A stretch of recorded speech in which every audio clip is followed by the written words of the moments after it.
Hello students, कक्षा 12वीं वाले विद्यार्थियों का बहुत बहुत स्वागत है। आज मैं आपको व्यवसाय अध्ययन का जो मोस्ट इम्पोर्टेंट क्वेश्चन है वो बताने वाला हूँ।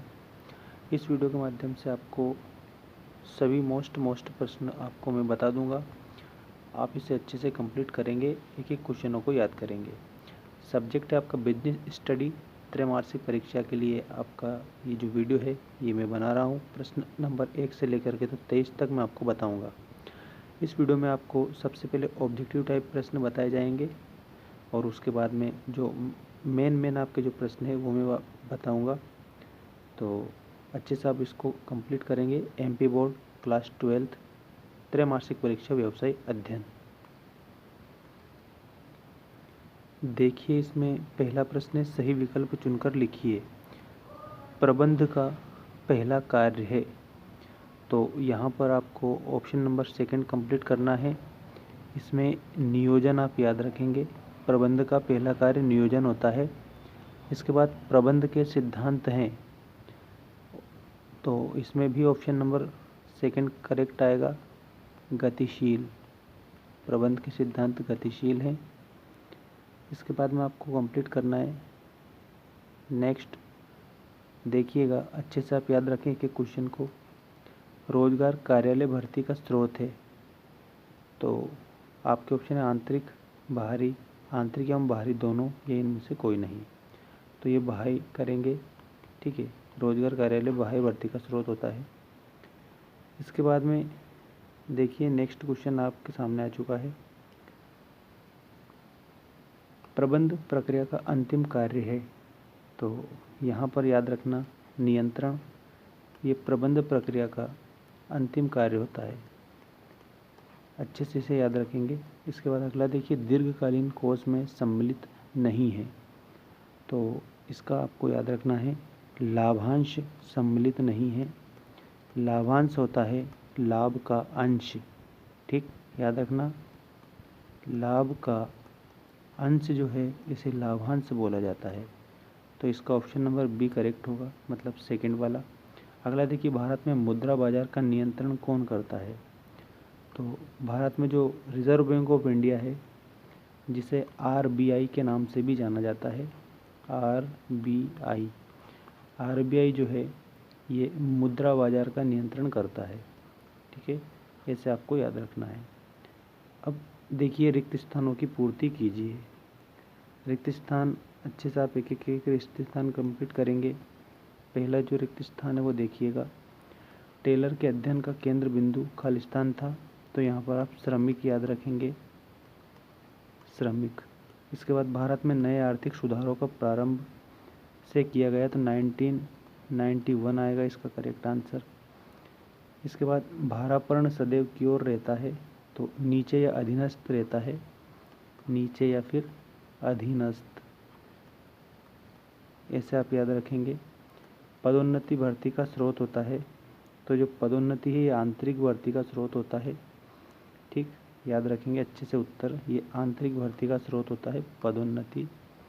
ठीक, इसके बाद जहाँ दीर्घकालीन ऋणों का लेन देन होता है वह होता है तो पूंजी बाजार होता है, पूंजी बाजार।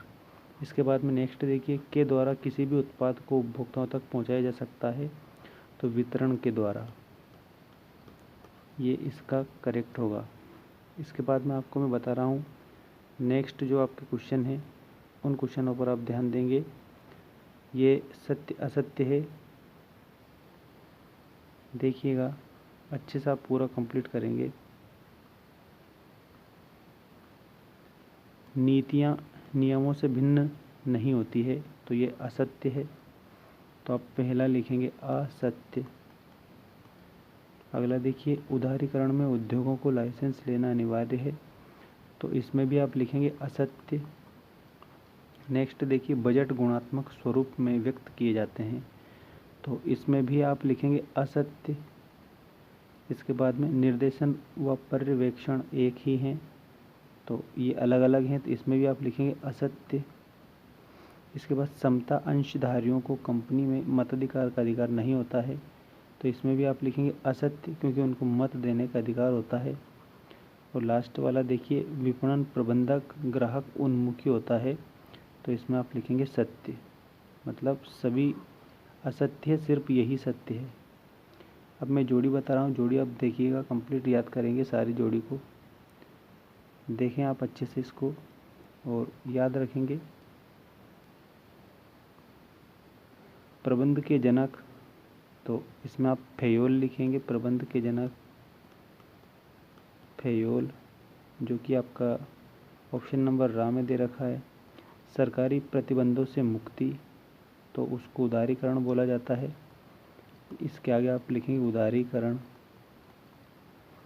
इसके बाद विकेंद्रीकरण, तो विकेंद्रीकरण शीघ्र निर्णयन, इसमें करेक्ट आएगा ऑप्शन नंबर आ वाला, ये इसका करेक्ट करेंगे। पदोन्नति, तो इसमें आप याद रखेंगे आंतरिक स्रोत, ठीक सामने ही है इसके। कार्यशील पूंजी, तो ये इसके आगे आप लिखेंगे ऑप्शन नंबर बा वाला, जिसमें दिया गया है चालू संपत्ति। इस प्रकार आप इसे भी कंप्लीट करेंगे। इसके बाद पूंजी संरचना, तो जो पूंजी संरचना है इसका करेक्ट उत्तर आपको ऑप्शन नंबर सा कंप्लीट करना है, जिसमें लिखा है स्थायी पूंजी। स्थायी पूंजी, इस प्रकार से आप इसे कंप्लीट कर लेंगे। तो ये कुछ मोस्ट इम्पोर्टेंट प्रश्न मैंने आपको बताए हैं। इसके अलावा और भी मैं बता रहा हूँ, ये देखिएगा, एक शब्द एक वाक्य में उत्तर दीजिए, इसको आप कंप्लीट करेंगे। निर्देश की एक रूपता का सिद्धांत किसके द्वारा प्रतिपादित किया गया है, तो इसमें आप याद रखेंगे फेयोल के द्वारा। नियोजन में सर्वप्रथम किसका निर्धारण किया जाता है, तो याद रखना लक्ष्य का। इसके बाद शिक्षण संस्थाओं के अंदर से भर्ती को क्या कहते हैं, तो परिसर या कैंपस भर्ती कहते हैं। परिसर भर्ती या फिर कैंपस भर्ती बोला जाता है, ठीक। इसके बाद में आपको याद रखना है ये नेक्स्ट क्वेश्चन, उत्पादन का वह बिंदु जहाँ न लाभ हो न हानि, उसे क्या कहते हैं, तो इसमें याद रखेंगे ये उत्तर आएगा समविच्छेद बिंदु।